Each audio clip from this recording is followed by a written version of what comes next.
Yeah, making the new IP is how can I put it? It's just don't do it. It's insane. I mean, it's a very difficult process. You have more questions than you have answers, especially when you come from like you've been making Uncharted 1 and Uncharted 2, just kind of like now like things are going, you just kind of like good momentum, and then suddenly that momentum like just drops, it stops. It's a very challenging process to create a new IP, and you're gonna fail over and over again, but that's what it takes. New IPs are really hard. They're hard because you don't know what's fun yet. You're building new tech, new AI, establishing new characters, new art, all this. You don't get that controller in your hand for like 6 months to a year. You don't know what it is yet. I remember like ages ago coming on the project and what are the infected gonna do? Like, what are they gonna do? They're gonna behave like this. I'm like, okay, we're like trying to imagine what's gonna happen. Fast forward like 4 months, they don't do that at all because it didn't work, right? It's hard mode, right? Like it's game development on expert. There's a big thing about making a game, right? Which is a game has to be fun. You get your first build where everything's working. You got player mechanics. You can walk around the world. You can shoot. You can melee attack people. You've got the AI in there. They're very intelligent, very difficult, and it's totally not fun because they snuck up behind you and murdered you in a second, and there was no way to figure out what was going on. We're making a game, by the way. Hey, James.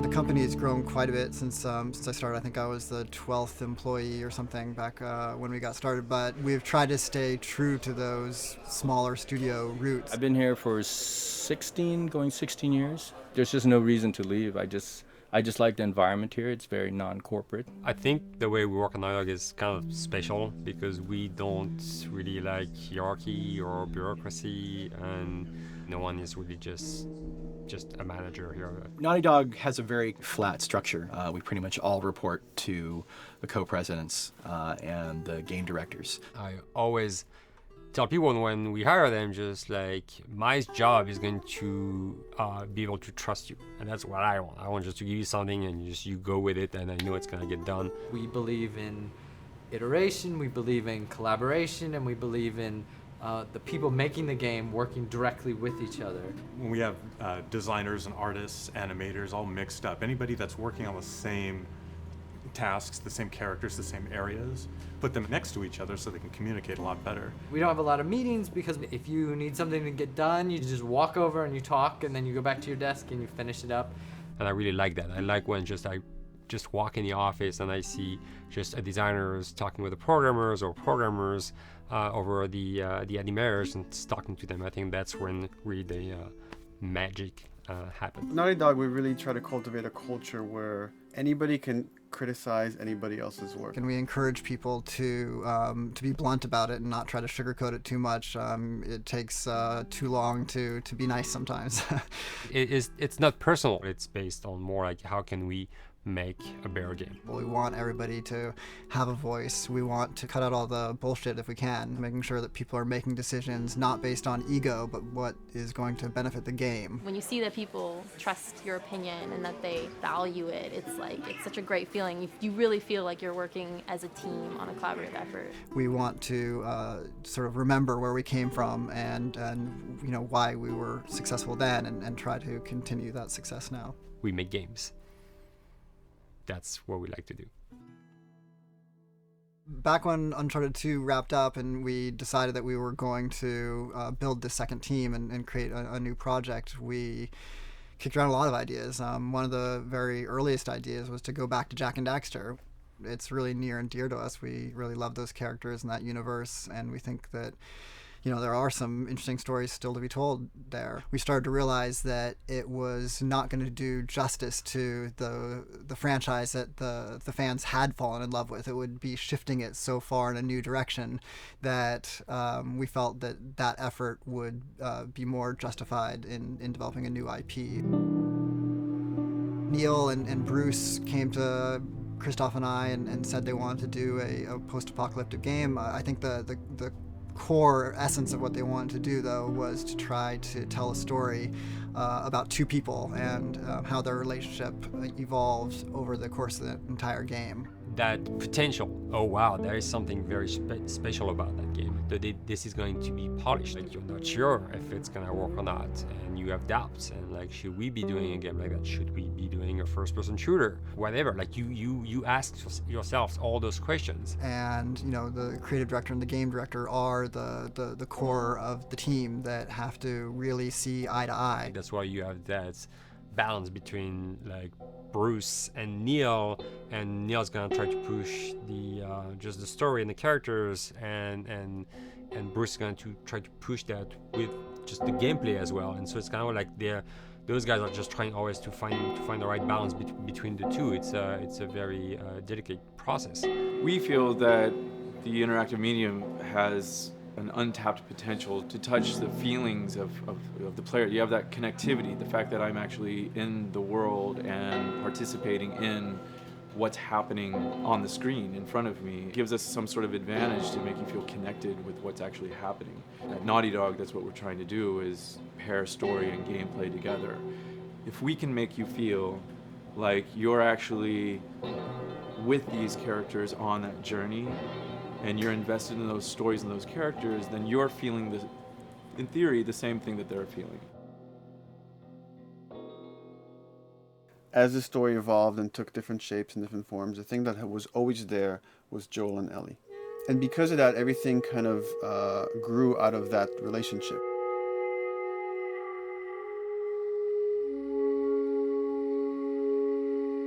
We've seen kind of that role of the anti-hero change, especially over the last 3 to 5 years, to where before it was like, the thick-neck mercenary kind of guy. For this game specifically, for this story, we needed something new.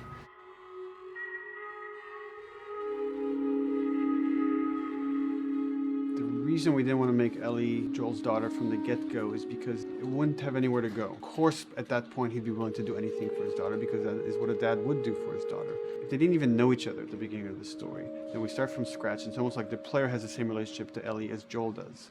And we could take our time to build that relationship between these characters. And if we do it right, then the player will be feeling that same growth that Joel does. And we're kind of mirroring that emotional relationship between the two.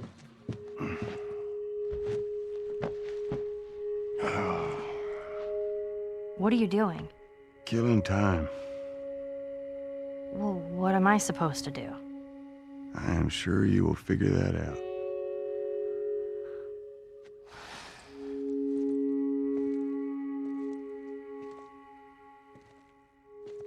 Your watch is broken. It's exciting that Neil wrote something like this, where he's like, I don't want to make the stereotypical characters. I want to make real people in this crazy situation and these forced to make decisions that are really tough. Like, what would we be like in those situations? I mean, we weren't consciously trying to pick male or female for characters. You just try to pick characters and just be honest with who they are. It almost doesn't matter, right? Joel's daughter could have been Joel's son. Ellie could have been a boy, and Joel might have been Tess. You could have swapped those roles, and I think the story would have still worked. The focus on female strength, it's so unique. You get to see what's so powerful about a woman through all of these female characters, which makes this game wonderful and unique. There's a crew of Fireflies that'll meet you at the Capitol building. That's not exactly close. You're capable. You hand her off, come back, the weapons are yours. Double what Robert sold me. Speaking of which, where are they? Back in our camp. We're not smuggling shit until I see them. I want Joel to watch over her. Whoa, I don't think that's the I'm not best going Ellie. with him. How do you know them? I do think having a strong female character, especially like Ellie, is so rare in video games. And as a gamer, and more specifically a female gamer, it's frustrating to me because I'll see sort of the stereotypical female character where she's amazingly beautiful and huge boobs, and she's there to be either the love interest or just because they're like, well, we need to throw a chick in here. We've seen the strong woman or we've seen the weak woman. We haven't necessarily seen the empowered woman from this kind of standpoint. And there's that beautiful scene where Joel finds her inside the house and she's reading through this girl's journal going, is this really what they used to worry about? What shirt do I wear and what boy am I gonna go out with? You know, and to be met with those first world problems that we deal with every day and go, how trivial is all of this? I think it's gonna resonate a lot, not just with, you know, a female audience, but with a male audience as well. The thing that was intriguing to me after the fact is knowing that we're kind of creating a female action hero in a way, and this is her origin story with Ellie. To sort of be such a strong female character that is completely normal looking, regular t-shirt and jeans, and she's 14 and she is still a total badass, is really exciting to be a part of that.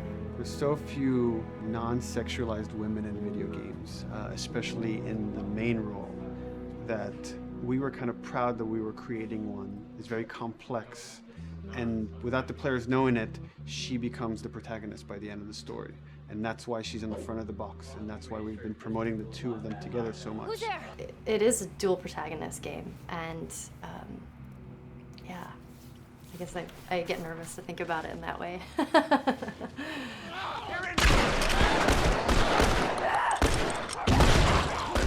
We couldn't talk about it. In fact, in interviews we've been lying about it, saying you never play as Ellie because it was so important for that to be a surprise. Sorry, journalists. Here we go.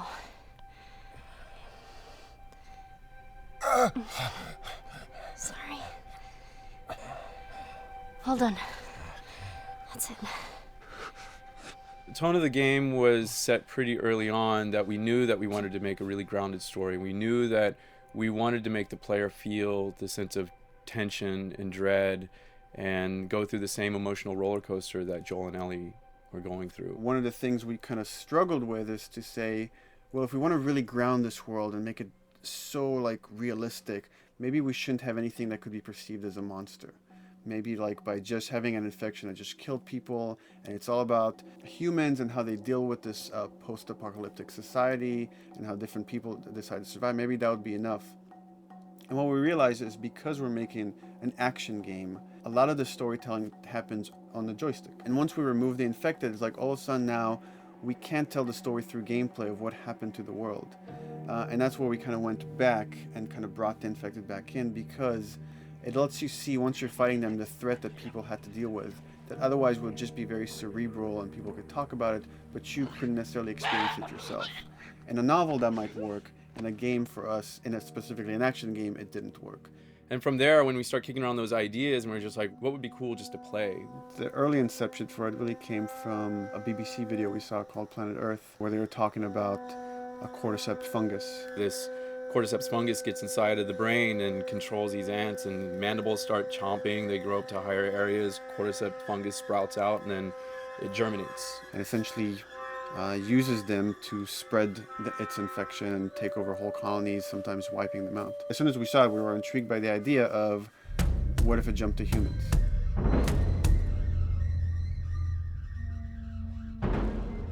So what would happen? How would people react? What would happen to society? As we're trying to develop the look of the infected, we went through so many different iterations, some that looked really alien and subhuman, some that looked just essentially like zombies, and we couldn't find like an original place for them. But one of our artists just did this kind of photo mashup where he took a bunch of images of diseases or images of fungal overgrowth, and he kind of mashed it all together and he threw it on this person. It was a very iterative process, making sure that the fungus felt properly integrated, like it was part of the body, growing out of the body.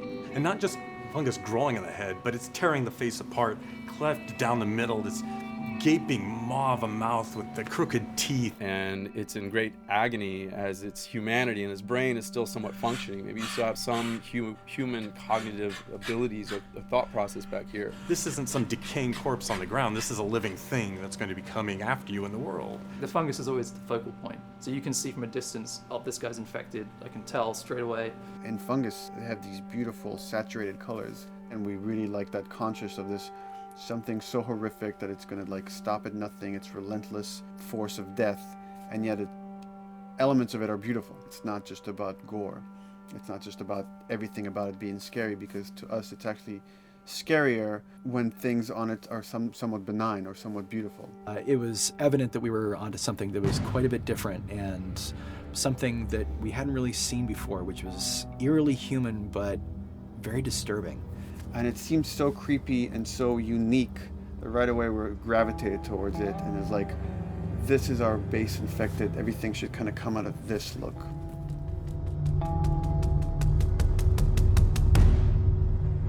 So once we had this idea of the face-splitting kind of look that eventually became what we called the clicker stage. We went to great lengths to create a full biological cycle for these things. So in the early stages, you don't actually see too many signs of the fungus surfacing out of the skin. It's kind of underneath it, like people have lumps starting to show. The eyes will be kind of cloudy or lopsided because the fungus kind of originates inside the head. That moves into the next phase, which is the clicking phase.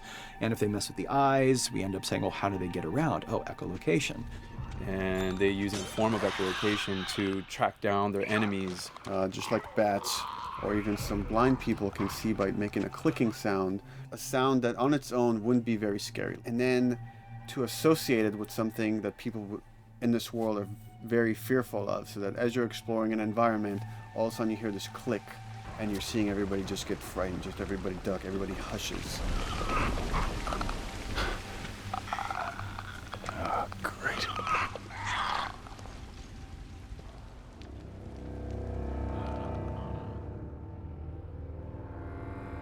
The bloater is the most severe of the stages. So large pieces of the body has been replaced by these kind of fungal plates. The fungus completely takes over the body and blooms. They're kind of covered in things that have been growing on them. Things like moss and like little life on life kind of. What the fuck is that? Goddamn bloat! When the infected feels like it's going to die, it finds like a dark corner and it becomes part of the environment. The human elements aren't there anymore. And then the body is gone. They lay down and sprout and then spew spores. And if people can breathe those spores, they become infected as well. It all had to kind of make sense of how each stage flowed from one to the other.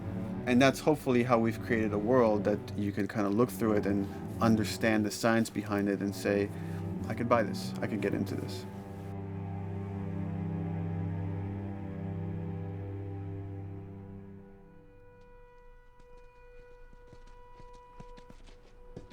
Mandatory evacuation. Evacuate to where? What do you think? Quarantine zone. See, some places got a heads up before the infection showed up. Most didn't. Over the course of Joel and Ellie's journey through this game across America, you find all these different societies, all these different enclaves, and you get to see how do they deal with the infected. Without the manifestation of this infection, you can't have these people making those interesting choices.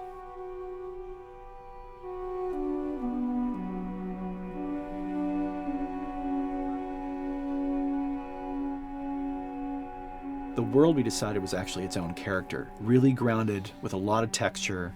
What happens, after 20 years of the fall of man, when no one's taking care of anything? This book called The World Without Us describes in detail how much fighting on a day-to-day basis we have to do to keep nature back.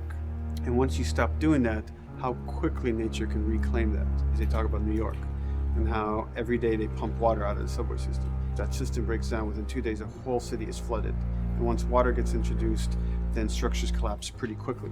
Trees will sprout, and wind will carry those seeds over, and gutters get clogged, and then when it rains, water fills up, and then pretty soon you have vegetation growing over there, and once you have vegetation, concrete breaks pretty easily for when there's a tree and roots breaking through that. Even some of the stuff we did on Uncharted, exploration of how temples were ruined. What if you took those ideas and put them in Pittsburgh or Boston? And obviously right when that happened, you can imagine that being pretty terrible to look at. But you think about 20 years later, and with rainwater filling up those sinkholes and then those becoming like little marshes with lily pads in them. We had this wonderful piece of concept art we developed really early on, and there are all of these wild animals that have escaped from a zoo and over the past 20 years have bred, and now they have herds roaming these cities. And that's something that tells you that life goes on and this world is worth saving.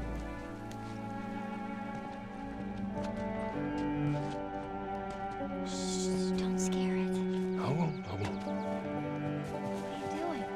There's something really pretty about nature reclaiming its domain once we are gone.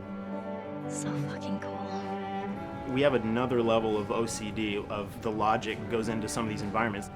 Water damage seeps in, but then that creates some little moss growing on the floor, or a tree radiates energy from its base, and that over time starts to melt the snow around it. And that's the reason why you'd see those like rings of leaves showing through in the snow. That gives it that extra, believability. This is pitch art. I'll try to start with an idea that conveys sort of the feel of the environment. Something like this, very brushstrokey, very painterly. You can see not a lot of detail, just energy and conveying a mood. This is sort of just a conversation starter, and then this would be more of an actual space. So you start talking about, is this too tight of a space right here? Would the player even fit through there? Do we even want to include water? Those are conversations you start having a little bit later. And then it usually needs several more passes back and forth in order to be tightened up to be the experience that you would see in the final product. So, dude, I was actually trying to figure out right here, there should probably be some dead foliage. It might be cool to see some of the dead stuff around the edges of the green, or like even spilling out into the street. Maybe what we do is, in some of these areas, we use it as like a transition from the actual concrete to the side of the building, so like they're almost sitting on top of a bed of dead foliage, like that really rich kind of like orangey brown color. Sienna or something would be nice. Something real cheddary. That's how you know you're done. The end product often ends up being stronger because that bouncing back off somebody else gives you a result that maybe you wouldn't have even thought of in the first place. All right, here's the bridge. That's our way out of here. As far as concept art goes, definitely the ultimate goal is just helping everybody as much as possible. Me and the background artist will work together. I'll often just go to them because they've got like a really, really good like visual imagination. At some point, you came in almost like flat on. So that's kind of good because the bus station is right in your peripheral view, and you're probably going to enter the bus station. You're probably not going to get lost. But it doesn't at all utilize this cool architecture here, like the bus station sign. Like that's a really distinctive silhouette, and it's a really interesting sort of architectural detail. So we changed the entrance. Look at that. Another city, another abandoned quarantine zone. I think it's a better composition anyway. It's not so like symmetrical. And I think that was done so that this sign read better. If you didn't see the word bus on it, you might not know it's a bus station. So I think that helps. Everything we're doing in the environments is relating back to what you should be feeling in the story or what's happening to these characters. So is that everything you hoped for? Jury's still out. But man, can't deny that view. Come on, this way. When we first came up with Ellie and Joel, we had this idea in our heads of who they would be, but we didn't necessarily know the voice. It took us a while to find our Joel, but for Ellie, I think Ashley was the second or third candidate to walk in, and right away we knew. Yeah, you know Why what? are you so scared all of a sudden? Because I'm a coward, okay? So just get your shit. Let's get out of here. Damn it. I'm not like her, you know. You think I'm gonna end up like your daughter? The way she delivered the lines, the way she just embodied that character, was like, that's Ellie, there's no question about it. I saw the character artwork and I related to her a lot. I mean, she's kind of a tomboy and she's kind of tough, and I mean, obviously I'm not 14, and I think that's the main difference between the two of us. I read the scenes and I was like, I need to play this part. You want to be my hero? Forget the whole bit about saving my life. Buy me a stack of these bad boys instead. Where'd you get that? Back at Bill's. I mean, all this stuff was just lying around. And then once we had her, we said, okay, well, we're going to do another round. And we're going to have Ashley this time in the casting sessions. The chemistry of these two characters was imperative to get right. Troy was a really interesting casting for Joel because when you see Troy, he doesn't look like Joel at all. You know, he's so handsome and he had like, you know, the frosty hair and totally looked like Final Fantasy. And so I'm like, yeah, I don't know. He's like this tall, pretty. It didn't seem right. I walked into the room fully aware that I was the youngest person that they were seeing for this role. There was a line that was in the audition side that says that Joel has few moral lines left to cross. And so that became the anchor point to the character. But then as soon as he spoke and he had the grit in his voice, warm, yet kind of dangerous. And his movement is just like you bought into it. Why are you so scared all of a sudden? Because I'm a big coward, okay? Now pack up your shit and let's go. God damn it. I'm not her, you know. What? You think I'm gonna end up like your daughter? Lily, you are treading on some very thin ice right now. It was Ellie and Joel. after he read, it was just like that was it.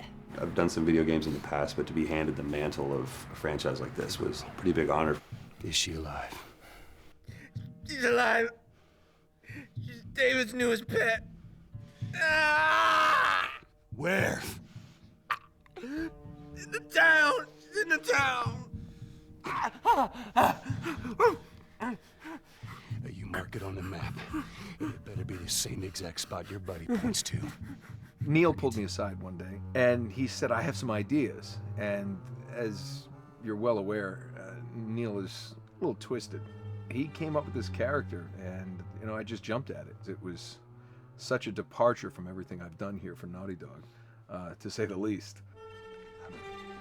Name's David. This here's my friend James. We're from a larger group. Women, children. They're all very, very hungry. To be able to put on a voice that, you know, hopefully a lot of people won't know, won't notice that it's even me. Because we didn't want it to be Drake. Drake eating people, that's a whole nother game. How did you put it?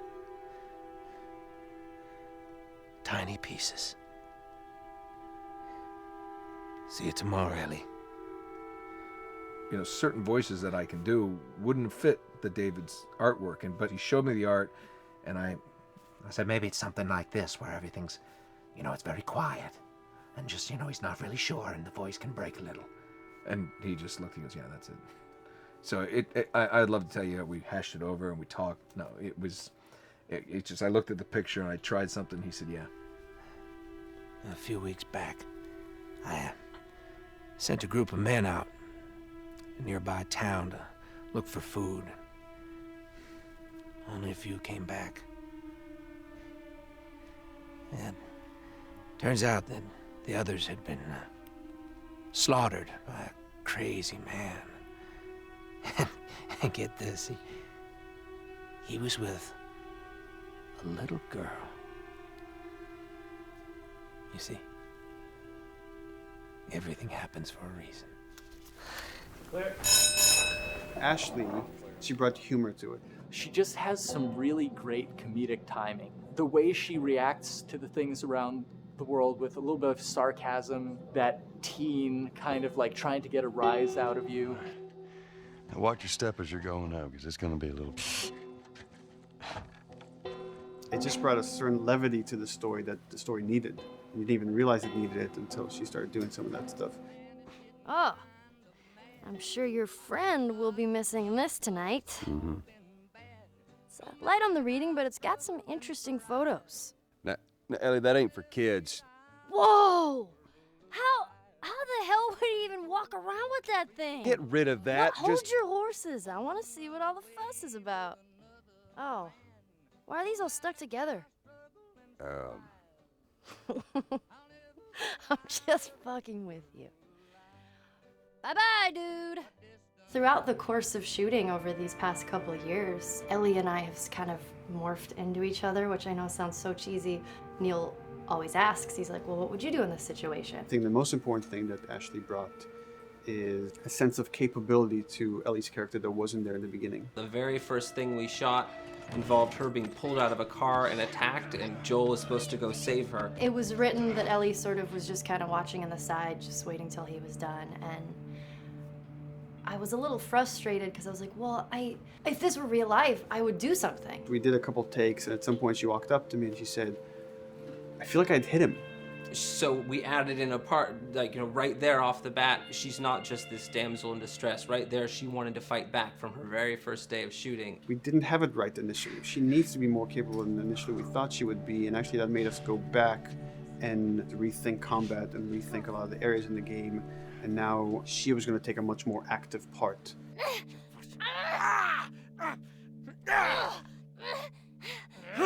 Anything that requires, a lot of body movement, we do with the actors on the mocap stage. And we try as much as possible to use our actual principal actors, use their body motion as well as their voice. We capture it all at once there on the stage. Having the actors perform as well as being recorded at the same time was imperative to get an accurate performance. Because every time you split up the performance in any way, you lose some of that magic where they did a gesture or they delivered the line a certain way. And those things have to be in sync, or there's just something subconscious that's like off-putting about the performance when you don't do it that way. You are treading on some mighty thin ice here. I'm sorry about your daughter, Joel, but I have lost people too. You have no idea what loss is. Everyone I have cared for has either died or left me. Everyone fucking except for you. So don't tell me that I would be safer with someone else, because the truth is I would just be more scared. It gives you the most authentic, most realistic performance, because you're actually there, not just making your own choices, but making your own choices based on the other people that are involved in that scene. So you get this truly natural approach to things, and it shows up. It's like theater in the round. You can do anything from any angle, and the smallest, most subtle thing we'll be able to pick up. There's no place to hide. So you have to be as prepared as possible, because you have no idea which moments they're going to use. There are these little improv moments and little nuances that you get that probably isn't scripted, that just comes out of play, while they're performing. That mistake that is just blossomed into a really good idea. Did we improv on The Last of Us? Yes. Yes, we did. Doing this was a whole lot like being 5 playing in the backyard with a stick, and this is my machine gun, and and a pine cone is my hand grenade. It's all your imagination. I'm doing the exact same shit that I did 45 years ago. I just get paid for it now. We square. We're square. And get the fuck out of my town. I don't do a lot of voiceover work, so for me it was nice to be able to work off of your other actors. I can't imagine it working any other way. I'd never done mocap before. I didn't know what to expect. The suits were crazy. Yeah, the suit gave me wedgies. Like, deep wedgies that I had to pick out with my middle finger. Too much information. Just how damn sexy I look in a motion capture suit. I look like 10-pound of sausage in a 5-pound casing in that thing, man.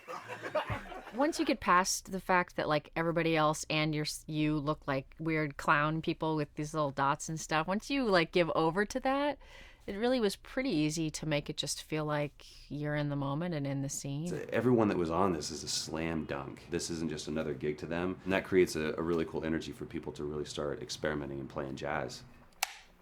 Floor is yours. And action.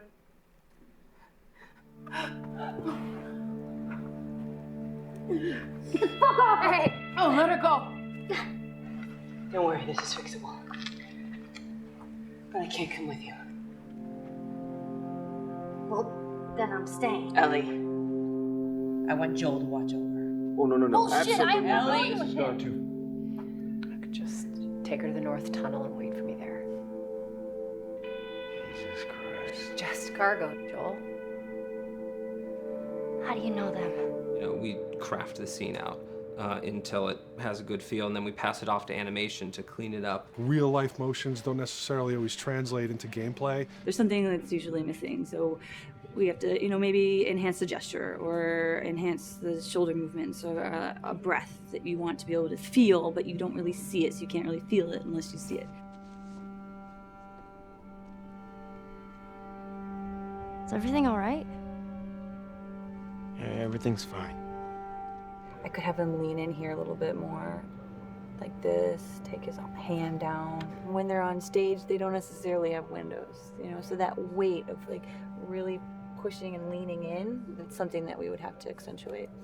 Give him a little bit more weight on that turn, or put his head down a little bit more. There's a lot of dialogue that gets said between the two characters. We have to bring that alive through animation, and we have what we're using as gestures.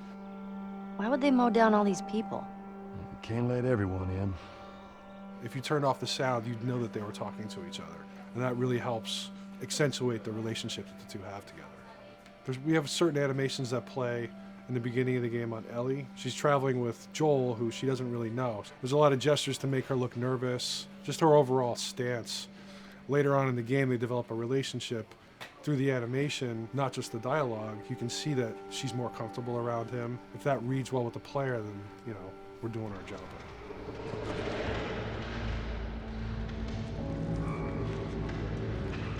We want her to look scared when she gets a gun. We want her to look scared of the gun. So if she's gonna aim, she wouldn't be like super trained aim. She would be more like some scared. But at the same time, it needs to look cool and feel cool to the player that plays. It's really just these little tiny details that we're doing, and it's coming across. It's working out well. We don't do facial capture, we don't track eye movements on stage, it's just the motion capture data. Everything that you see on the faces is hand keyed. As you can see, this is all of her mocap data. And so when I'm doing something like this, I go back and forth to the performance that she was giving, and I watch just this section over and over and over again. So this is our default face, where I can make everything super extreme and make her all squinty and angry, turn her frown down. I can open her mouth, stick her tongue out. It's listen, watch. Okay, where's her mouth at this point? Like, is it open? Is she making like a grimace? About Tess. I don't even know. Here's how this thing's gonna play out. You don't bring up Tess. Ever. Matter of fact, we just keep our histories to ourselves. We shoot all of it to just get the body motion, and then we'll do a second pass with the cameras. The scene's playing back on an overhead projector, but it's also playing back on a monitor that's attached to my rig. Sean and I would go to the stage and motion capture the camera, filming the scene, and so he would get a whole wide shot, a whole close-up for the whole scene. You can change your lenses, you can use your standard 35, 85, 50s, whatever, all that sort of live action camera cinematography, you can apply it on stage. We make sure to go back in and add flaws. We keep the confinements of the room so the camera can't go past a certain wall, because then we have this cheated perspective. If the cameraman bumps into the wall, we keep it.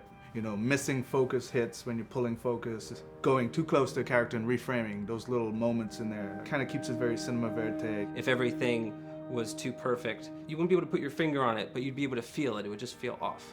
It's very much about grounding it, despite having the option to do whatever we want. Being able to place the cameras anywhere we want after the motion capture gives us both advantages and disadvantages.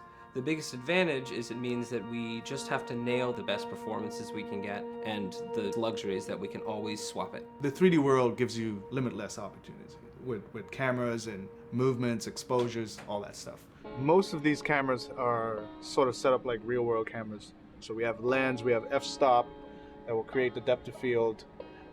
We have aperture to set our film back and all that stuff. A master, and then I have my close-ups, my over the shoulders, sort of just like a live action production. Let's go to camera 30 at the 23.458. Then I get that kind of weird, bend across his back. The closer I bring the camera, the more bend I get, which is doesn't look right. It looks less cinematic than if I do that, which flattens the whole thing. And I'm trying to also catch Ellie. Like if you scrub a little more, catch her in the back here. So I want a longer lens of that kind of stuff. Since I've only had experience working with live action before I got into video games, it was a kind of a cool adjustment to be able to have this extra flexibility in post, to swap a line of dialogue for something different, even though that's not what the actors said at that time, and to be able to still have a close-up on them while they said it. You get to make it probably more perfect than you could ever make it in live action. How far are we gonna take As far as it needs to go. Where was this lab of theirs? Because our actors are both the voice and their body, they get to play, they get to try things, they get to work with our director to kind of come up with new ideas, or even our director will have a new idea on the spot that wasn't there in the script, but realizing when he sees it, oh, well, this would actually be better, this might feel better. And those changes all just happen organically there on the set. He could even lead straight into his thing. He's like, no shit, yep, Ty, we wanted to do that, so we rented 2 Harleys and drove cross country. Keep it pretty succinct, like we got the bikes, rode them cross country. Cool. It's shocking to me that this is Neil's first time directing. There was a specific tone and a specific approach that Neil and Bruce wanted to take with this. It just came down to there's nobody who knows the story better than you, and then there's nobody that knows these characters better than you. Why don't you just do this? He and I actually had a conversation about it. He says, I think I'm going to try this myself, and I'm not sure. Neil was fantastic. The floor is yours. Okay, so remember, you've been running away from this turret-mounted truck. If you come to this dead end, you're going to look up and see a potential way out. And action. Check it out.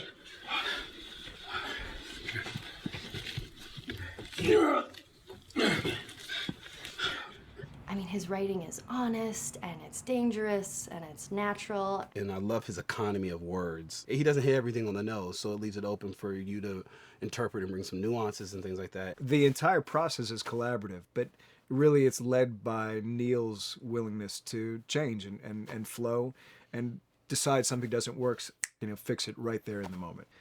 And it is something that's very foreign to the way that TV and film is done now, where everything has been micromanaged by the time you get it to the table read, and no one wants you to change anything, and everything's very precious and has been rewritten with notes from 20 people in suits, and you can't do that just anywhere in entertainment these days.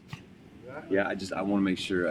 I think I swung too far over to this way, and now it's a little bit of making jokes about it, and I need to bring it back to center a little bit.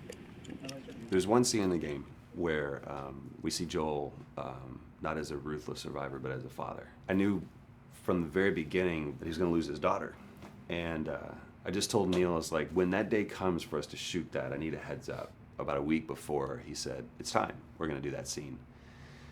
I was like, okay, because I knew that I was going to have to go to this place that you don't really want to go to as an actor. You want to find some aspect of reality that you can empathetically draw from, Troy and I were both kind of just like walking around for a while and just kind of getting into the zone, and well, my grandpa died when I was 8. He was like my dad, and so that's always what I use to get into that place. I started recalling all those memories and starting pulling up all those feelings, and they're just right underneath the surface. When I walked back in, everyone realized that something was different. They kind of calmed down, You could feel the energy just drop a little bit more. It was brutal. I lose my shit. I mean, just completely break down. Don't do this, please, God, no. Oh, God, no.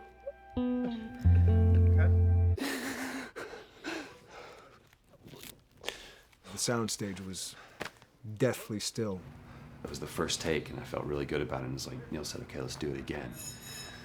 And so you do it again, and automatically you feel like you're manufacturing because you're trying to go back to that place, and you're in that actor nightmare of trying to get back to that reality. And we go through it again in 5th and 6th and 7th take, and I'm just exhausted. I'm crying between takes, and I'm looking at Neil going, this is really, really hard. And finally, after the 8th or 9th take, he said, all right, I think we got it. I was like, oh, thank God. And I went outside, and I was just jacked up for the rest of the day. Just a wreck emotionally. But we got it. Then 2 weeks later, he calls me. And he says, so we need to reshoot a scene. I'm like, cool, what scene are we doing? And he just looks at me. I said, dude, don't do this to me. And you can either at that moment throw your hands up in the air and say, fuck this, and walk away. Or you can say, okay, this is an opportunity to get it more right. I'm like, okay, all right. If you don't think you got it, I'm going to show you that you got it. We've got it in the can. And so we go through it again, and it just feels fake, feels artificial. And Neil goes, go through it again. We start doing it again. And I'm getting madder and madder with each take. And finally, about the fourth take, Neil comes over to me, and I love him so much. He goes, so I'm picking up on some resistance. I was like, you're damn right you're picking up on some resistance. We've got this in the can already, and we're just wasting our time, and we're wasting all this effort and energy. And then he started talking me through the scene. And he was like, what I need you to do is I need you to just strip yourself of all these ideas, and I need you to hit this beat, and this beat, and this beat, and this beat, which just makes it sound so mechanical, and it's such an emotional scene. So we start going through it, and literally I am mindlessly doing these things at this point. Okay? I know it hurts, baby. I know. So I'm gonna lift you up. I'm gonna lift you up. I'm gonna get you over here. Come on, baby. Come on, work with me, please. God, baby. Sarah. Sarah! Don't do this to me, baby. Don't do this to me, baby. Come on. And he stops, he goes, now we got it. And I realized that the reason why I wanted that first take to work was because I wanted everyone to look at me and go, wow, what an actor. And that's not what the scene needed. Those moments where you just have to sort of calm your ego down and just go back and do your work. That scene actually works, not because of me, but in spite of me. And that really is the marker and definition of working with a truly good director. There are many like it, but this one is yours. Why don't you have a seat?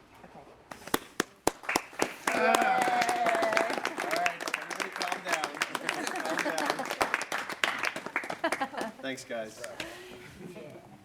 It's the director's chair. Working on the project, we knew we wanted to have a pretty minimalist soundtrack. And we had a folder where we just throw music in there. Looked at the folder one day and we saw, we have a lot of stuff here from Gustavo Santaolalla. We're looking for a composer. What if we reached out to him? Oh, no. Sarah. Move your hands, baby. I know, baby, I know. Listen, baby, I know this one. You're gonna be okay, baby. Stay with me. I want to pick you up. I know, baby. I know it hurts. Come on, baby. Please. I know, baby. I know. Sarah. Baby.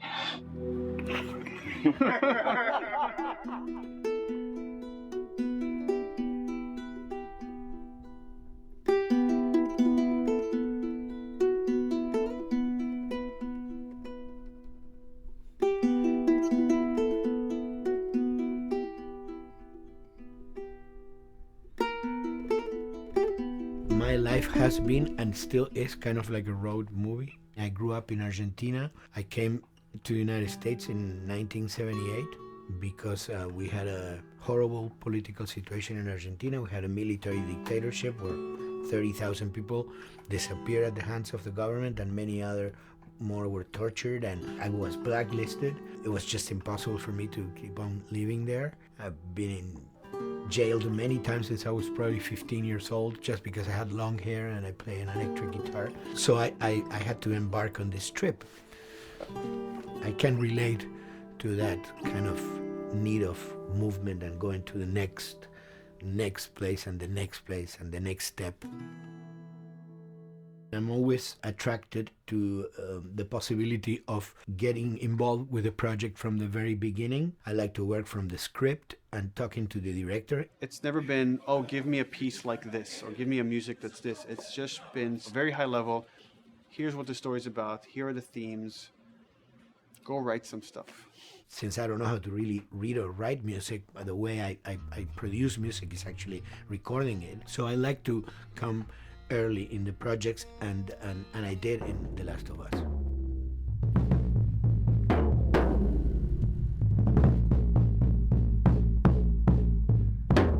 one thing that was fantastic from the very, very beginning was the freedom I had to try and to do whatever I felt could work, you know? As the story was still being written, you could listen to this piece of music and just get a sense of where this needs to go tonally, because the music was still inspiring the story. So that was the great thing of having the music written so far in advance. You know, at the beginning, I was going really out with some things, and sometimes some of those things were the ones that they liked the most, you know? So I really felt very motivated to work, and I enjoyed immensely working. It was this very organic back and forth experience where one element was inspiring the other and vice versa. I needed to go into some more dark places, more textural and not necessarily melodic.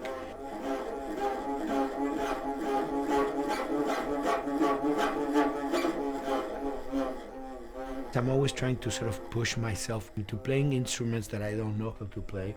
There's an element of danger and innocence. Lennon once said, you know, give me a tuba and I will be able to do I'm an artist. I should be able to do something. I like to put myself in that situation.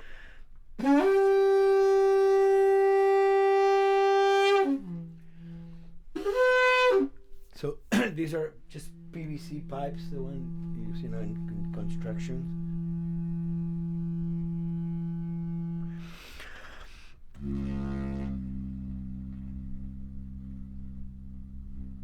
Or instruments that I know, kind of twist them. From the concept of the prepared piano, you know, I mean, I've worked with prepared guitar to stick things into the guitar and things like that.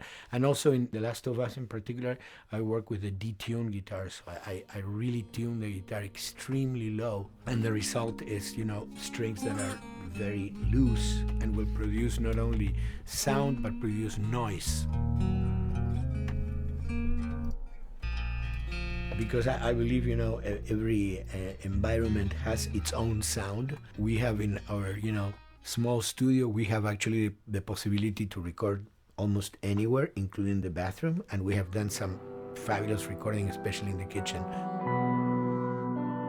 When you score to picture, which is something that I don't do, then you know what you're going to expect. But when you provide people with music, like I've done in all the films that I've done, and then you see it, how the director decided to use that, you know, in what particular way he uses or where they edit it. It's always fascinating to me. I watch a scene and I'm going, you know, it's fantastic how they use this piece. I would have never, of all the music that I've done, probably I would have never used this piece there, but it works, you know, great. So I like that feeling of a collaboration.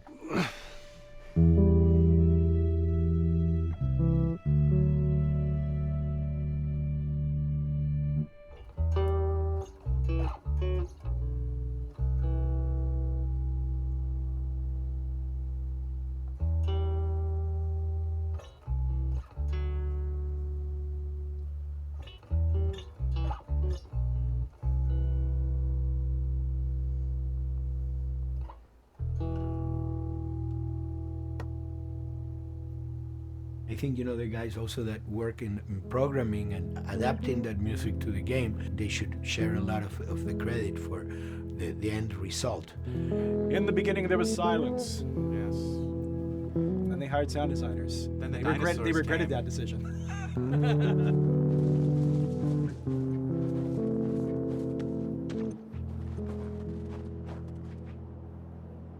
Hold it steady. Ha! Got you! In a much quieter environment like that, we really had to fill out the soundscape with much more natural sounds, much more detailed, delicate sounds. The tension comes from the lack of sound, in a way. Your brain is thrown off because where I expect to hear buses and crowds, all of a sudden I hear wind and leaves rustling. Again, it's creepy and beautiful at the same time because it's almost like I'm going on a hike, but I'm in a downtown area.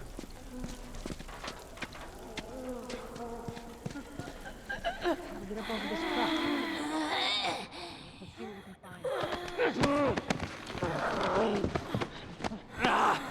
So Neil, I mean, we were going through the iterations, so he just did not want, like, yells and screeches and what he called kind of witchy qualities, Right. the cackling witch. He didn't want anything like that. It was a little bit of a head scratcher to figure out, okay, how do we make it sound human but not human? Yeah.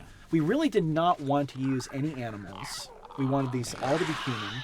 Derek and I basically decided to hire a couple of voice actors who did some interesting work vocally to come see if they could come up with something. And we worked with this girl, Misty Lee. She started giving us these really great screeches. And that's no process. Yeah, that's just her voice. And it started going into this little click. We also used a little bit of Phil's voice.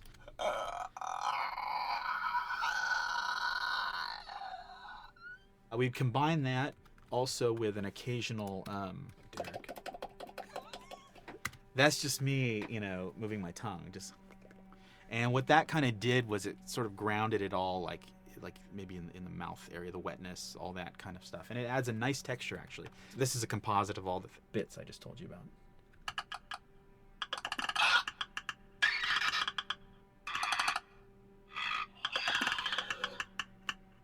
Sounds like a Snapple bottle.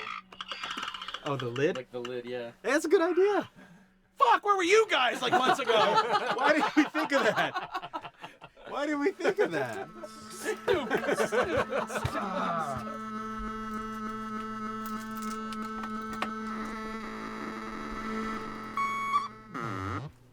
Viewers at home, you're probably wondering what this is. Let me tell you. About 10 years ago, I saw this Synthi A suitcase synth. I wanted to get one. This finally arrived in January, just in time to start using. I thought, well, what can I do with this?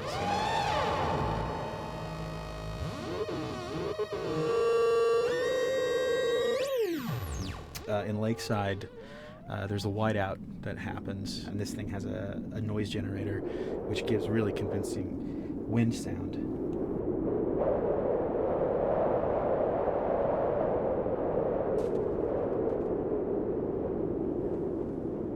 The military still has technology. There's sirens and alarms, so I wanted to try some new concepts.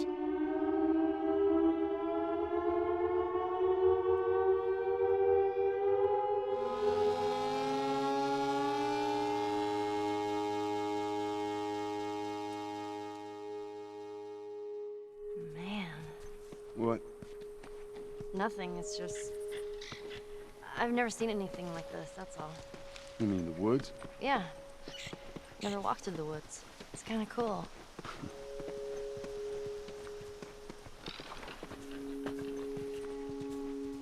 We consciously take in consideration lighting in the beginning. Most of the game, we don't really have any real man-made light sources, so everything is naturally lit. In the past, we could use a lot of artificial light, but in a world that has no electricity. We have to hide most of the time, and that requires getting very close to certain assets. Just stay back.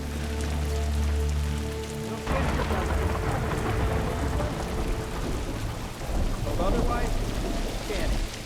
Detail's expensive, and if you build up too much of it, you end up running into technical problems, right? Your engine slows down. When the frame rate goes down, everyone can bring up the profiling tools and see which parts of the frame actually cause the drop of the frame rate.